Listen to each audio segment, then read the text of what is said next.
Сәлеметсіңдер ме балалар? Бүгін сендермен сандар жиынын құруды және жіктеуді үйренетін боламыз. Бірінші тапсырма. Сандардан құрылған жиындарды қарастыр дейді.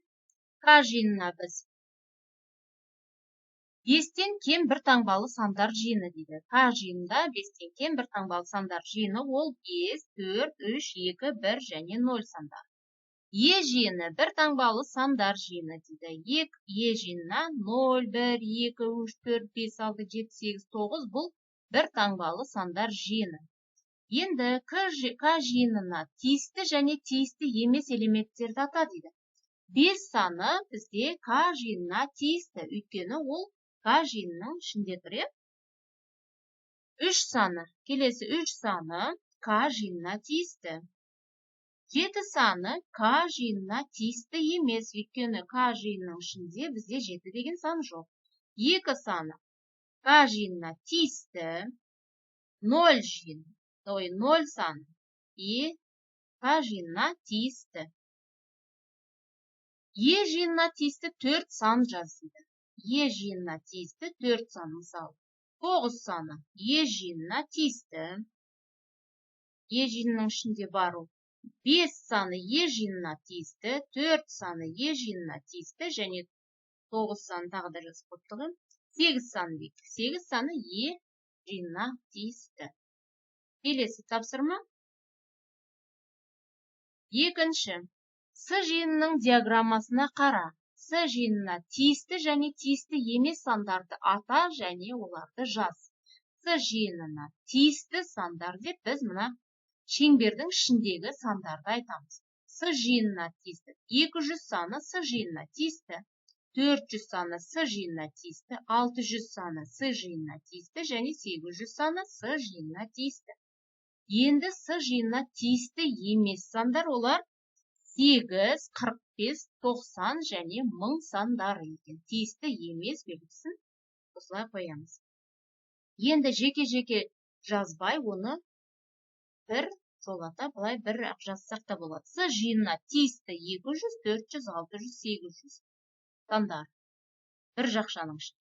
С жиынына тиісті емес белгісін қоямыз да, тиісті еместерді бір жақшаның ішіне жазуға да болады. Келесі тапсырма. Үшінші диаграммаларды салыстыр. Не байқадың? Диаграммаларды қараңдар. Диаграммаларды салыстырайық. 2М жиыны және К жиынына салыстыратын болсақ, біз М жиынында нені байқадық? М және К жиындарын қалай атауға болады? М жиынын біз дөңгелек сандар немесе 10-ға бөлінетін сандар жиыны деп алсақ болады. Ал К жиынын 63-тен кем кіші сандар жиыны деп айтуға болады. Енді осы екі жиынның элементтерін жиындарға бөлдік. Біз міне бірінші А жиынын алдық. А жиыны деп алайық та, осы М жиынның ішіндегі элементтерін 2-ге бөлдік. А жиынына біз 20 және 40-ты аламыз, ол ондықтар жиыны болады. Енді Б жиыны дейміз да, 700 бен 900 ол жүздіктер жиыны деп алдық. Келесі, К жиынының ішіндегі элементтерді де жиындарға бөлуіміз керек. С жиыны деп 1, 3, 5 сандары олар қандай сандар? Бір таңбалы сандар жиыны деп аламыз. Е жиыны деп біз 25, 62 және 47 сандарын екі таңбалы сандар жиыны деп алуға болады екен. Келесі тапсырма. Төртінші тапсырмада біз Т жиыны 13-тен кем 2 таңбалы сандар жиыны дейді. О жиыны 15-тен кем 2 таңбалы сандар жиыны. Т жиыны 15-тен 13-тен кіші 12, 11, 10 сандарын алдық. О жиыны 15-тен кем 2 таңбалы сандар олар 14, 13, 12, 11 және 10 деп аламыз. Осы екі жиынға да тиісті элементтерді жаздым. Т және О жиындарына тиісті белгісін қоямыз. Тиісті сандар 12, 11, 10. Екі сандар екеуінде де бар. Т және О жиындарында да 12, 11, 10 деген сандар бар екен, элементтер бар. Енді Т жиынына тиісті элементтерді жаз. Т жиынына тиісті 12, 11, 10 сандар. Т жиынына тиісті емес екі элементті жаз дейді. Т жиынына тиісті емес белгісін қоямыз да 13 және 14 сандары Т жиынына тиісті емес. Келесі тапсырма бізде 5-ші жиын элементтерін атау ойыны. Бұны балалар ауызша орындаймыз. Гүлдер жиыны. Гүлдер жиыны қызғалдақ деп жазып тұр, бірінші. Қызғалдақ, қандай гүлдерді білеміз? Қызғалдақ, бәйшешек, дуадақ, бақпақ, раушан. Бәйшешекті айттық, е? Қандай гүлдерді білеміз? Түймедақ. Құстар жиыны. Қарлығаш, торғай, бозторғай, кептер, бүркіт. Деп құстар жиынын аламыз. Өзендер жиыны. Есіл, Арыс, Сырдария, Тобыл. Таулар жиыны. Алатау, Қаратау. Қандай тауларды білеміз? Тянь-Шань. Жиыны екен. Келесі тапсырмамыз 6-шы теңдеулерді шеш. Бірінші, белгісіз сан екінші қосылғыш болған жағдайда біз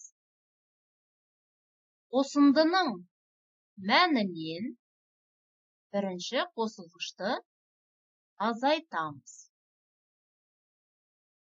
Біз мұнда екі таңбалы санды балалар баған түрінде шығарамыз. 74-тен 35-ті баған түрінде азайтайық. 4-тен 5 алынбайды, сондықтан 7-нің 1 ондығын береміз. 14 болады. 14-тен 5-ті аламыз. 9 болады. Мұнда 7 болған 1 ондығын 4-ке бердік, 6 қалды. 6-тан 3-ті аламыз. Сонда А-мыз тең 39 болады екен. Тексереміз. 35. А-ның орнына 39 қоямыз. Екінші қосылғышымыз сонда 39 болды. 35-ке 39-ды қосқанда 74 санымыз шықты. 74-тен 74 болады. Келесі. Азайғышымыз.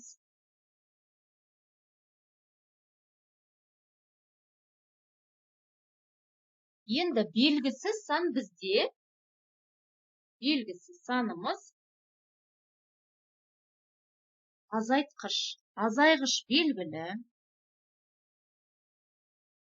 X тең деп жазып аламыз. Азайғышымыз белгілі. Азайтқыш белгісіз болған жағдайда біз азайғыштан айырманың мәнін азайтамыз. X тең, бұны да баған түрінде шығарып алайық. 87, 42. Бірліктен бірлікті азайтамыз. 2-тен 2-ні алсақ 5, 8-ден 4-ті азайтамыз. 4, 45 болады. Азайтқышымыз 45 болды. Енді тексереміз.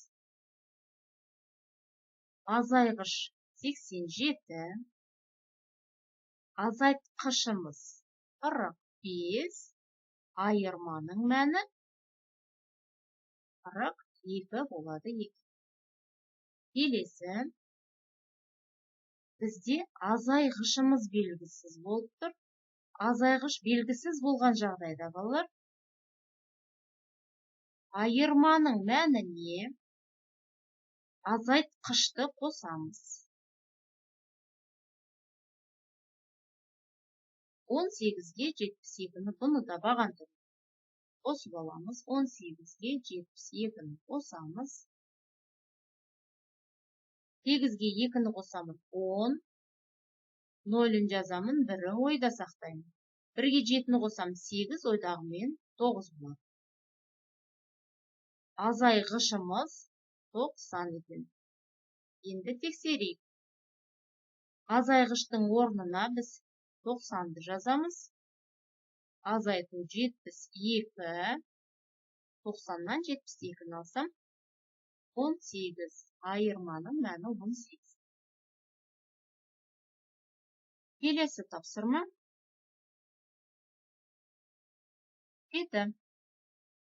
А және Б жиындарын ата осы екі жиынға тиісті және тиісті емес элементтерді жазды.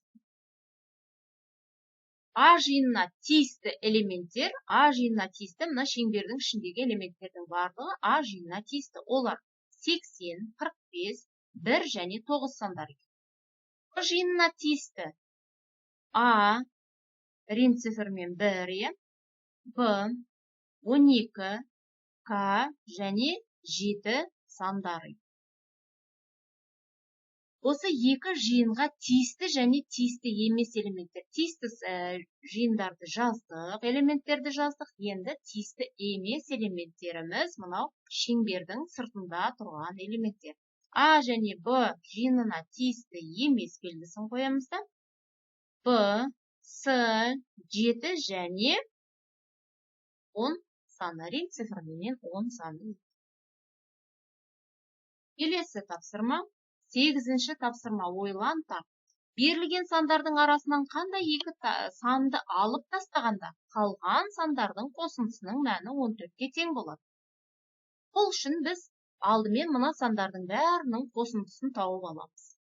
7-ге 9-ды қосамыз, 6-ны қосамыз, 1-ді қосамыз, 5-ді қосамыз. Барлығын қосқанда 28 саны шықты. Енді осы 28 санынан біз 14-ті азайтамыз. Өйткені қосындысының мәні 14-ке тең бол. 3 қалған сандар қосқанда бізде 14-ке тең болды. 14, 28-ден 14 азайтамыз. 14 шықты. Енді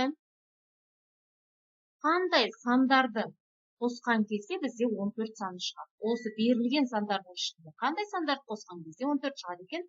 9 және 5 сандарын қосқанда 14 шығады. Енді қалған сандардың 9 және 5 санын сызып тастаймыз. Қалған 7, 6, 1 сандарын қосқан кезде 14 саны шықты. Тапсырмамыз орындалды. 2 санды алып тастағанда қалған сандардың қосындысының мәні 14-ке тең болу керек. Бізде тең шықты. Осымен сабағымыз аяқталды. Балалар, сау болыңдар.